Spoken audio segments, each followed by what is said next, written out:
I got time, Bill. Waiting. It is a waiting game here at the Bergen County Courthouse in Hackensack as the jury deliberates, Bill, and we wait for a verdict on the murder trial of Tony Tung. Tung is charged with putting a .38 caliber bullet into the head of Robert Cantor of Teaneck and then setting his body on fire. See, Cantor was the lover of Tung's estranged wife, Sophie Meneut, and Tung's accused of killing Cantor on the bed where Cantor and Meneut first had sex. Out in the hallway, Tung's attorney, Robert Kalisch, he says he's cautiously optimistic. Do you feel like you raised reasonable doubt here? Yeah, I do.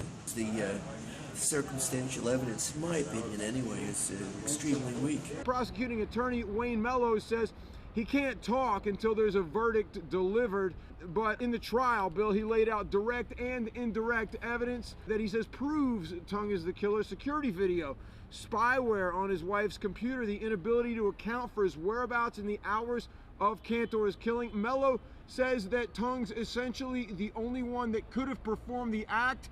Kalisch says that's a pack of nonsense. If you cannot prove that somebody was in New Jersey, how do you prove that they committed a homicide? Why are they saying that this wasn't him? Was there a gun recovered? Were there fingerprints? There was, according to the prosecution, a .38 caliber shell found at the scene. The defendant's attorney, Kalisch, says there are several different elements that weren't covered. There was a man caught on video leaving Cantor's house somewhere close to the time of the killing. He wasn't investigated. Is the prosecution saying that that was Tung? No, the defense is saying there was another man, a Caucasian man. Mr. Tung is an Asian American. Defense says it was a Caucasian man that was seen on surveillance video near the house at the time of the fire, the burning body as it were, and that man should have been investigated. There may be a lot of doubt, but there's a lot of arrows pointing at him because there are reports that he was so upset by this affair that he's the one who demanded to see exactly where they first had sex to find out where that bedroom was. It's said that Cantor allegedly didn't have